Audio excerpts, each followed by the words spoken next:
Hi guys, 4Tutor here, and yes, you guys finally got your Aarit face reveal. So, well, I guess here I am.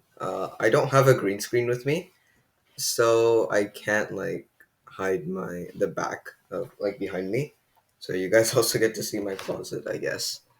Well, sorry if I haven't been uploading. I've just been extremely busy. Well, because here I'll explain something first. So I decided since I have a very keen interest in tanks, I've decided to start a tankathon, which is essentially a design contest between many different design teams. I will put a link in the description if you are interested in joining this tankathon. And you can also email me for tutortutoring@gmail.com if you have any questions or concerns. Well, but that's not the focus of today's video. Today's video is going to be about preterites, or past tense. Okay, first of all, past tense is a little misleading. There's two ways to show past tense in Spanish. There's this preterite form, which I was kind of debating whether to put in Spanish 1B or Spanish 2, but I decided on 1B because you kind of start learning it in 1B.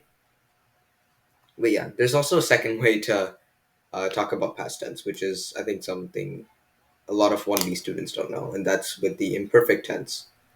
That is more Spanish 2, so I'll put that in the Spanish 2 thing, including a comparison between the two. However, let's focus on preterites today. Well, what are preterites? So, just like any other conjugation of a verb, preterites have their own specific endings, and it depends based on ER, IR. However, one thing to notice is that ER and IR verbs will actually have the exact same preterite endings. You'll show that when I type it out. So, for example, let's just take a really basic AR verb. I'll just take hablar, which means to speak, to talk.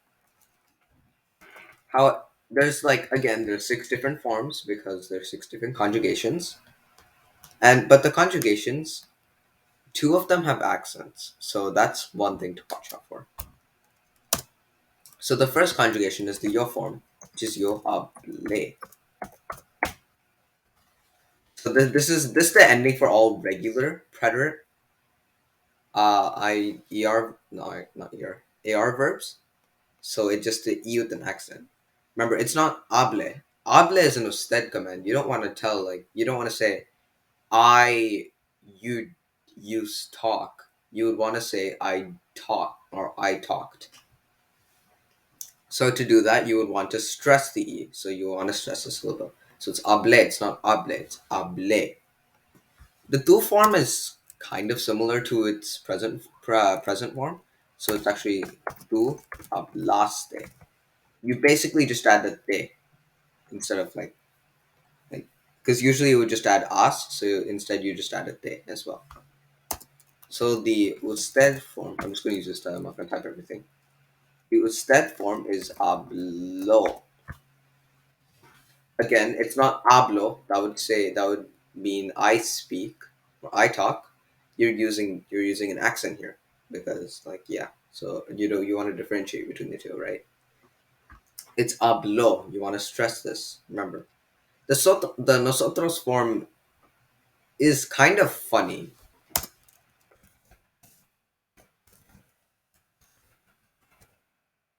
Yeah, I bet what you're thinking. Or why is it the same as the present form? Well, I wish I knew that too, actually. But yeah, the nosotros form is actually the same in present or past. So what you want to do is you want to look for time phrases in there to tell you if it's happening right now or if it happened in the past. The vosotros form is kind of similar to the tu form. Hablasteis, just add an is. And then for the ustedes as sorry. The ustedes form, it's hablaron. It would usually be hablan, so you would just put like an ro between the a and n. So that's one way you can remember basic preterites for ar verbs. For er and ir verbs, I mentioned this earlier. They're the exact same. Okay, So it makes it really easy to like differentiate between, like, not really. It makes it really easy to memorize, but kind of hard to differentiate the two, if you get what I mean. So I'm just going to use the verbs comer and salir. Salir, salir means to write, not to write, to leave, and it's the opposite of entrar, which means to enter.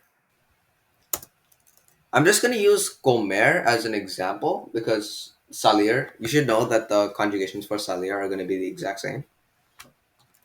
However, the first yo form is going to be yo comi. Instead of an e, it's an I, and it's comi, not comi. Now it's tu comiste. It's not comeste, it's comiste. And then usted como. This is one thing which is a little confusing. Is it's como, it's not como. Como is how. Como is you ate in the usted form. The nosotros form is comimos. Okay, this is one thing I like kind of lied about nosotros form being the same. It's not the same with er, but it is the same with ir because this is the same.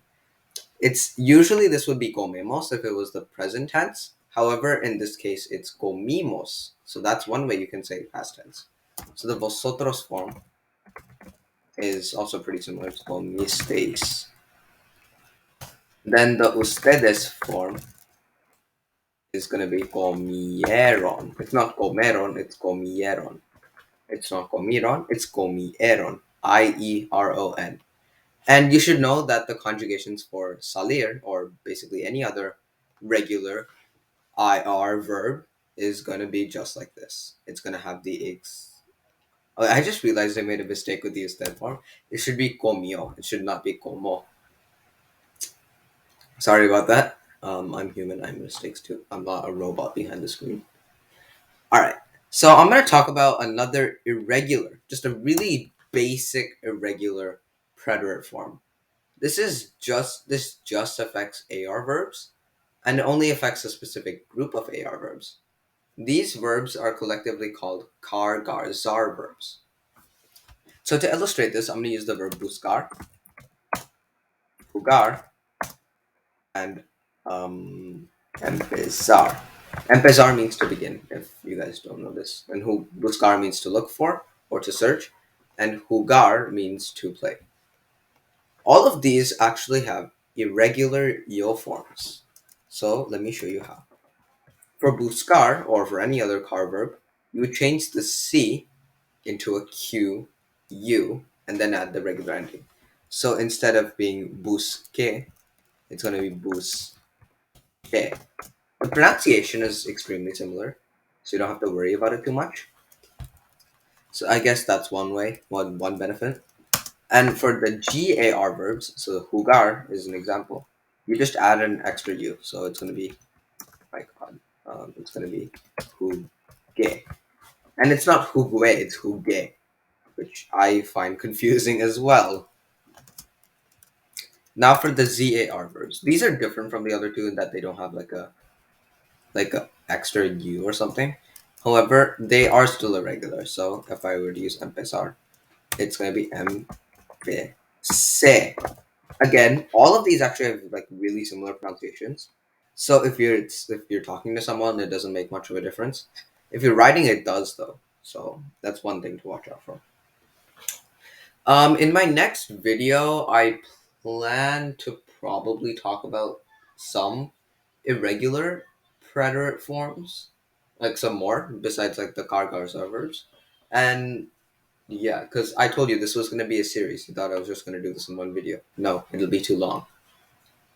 I guess thank you for watching. Don't forget to visit our website. I'll put our link in the description, and STEMist's website. I've partnered with STEMist, as I'm sure a lot of you know. So yeah, I guess that's it for today. Thank you guys for watching. Bye bye.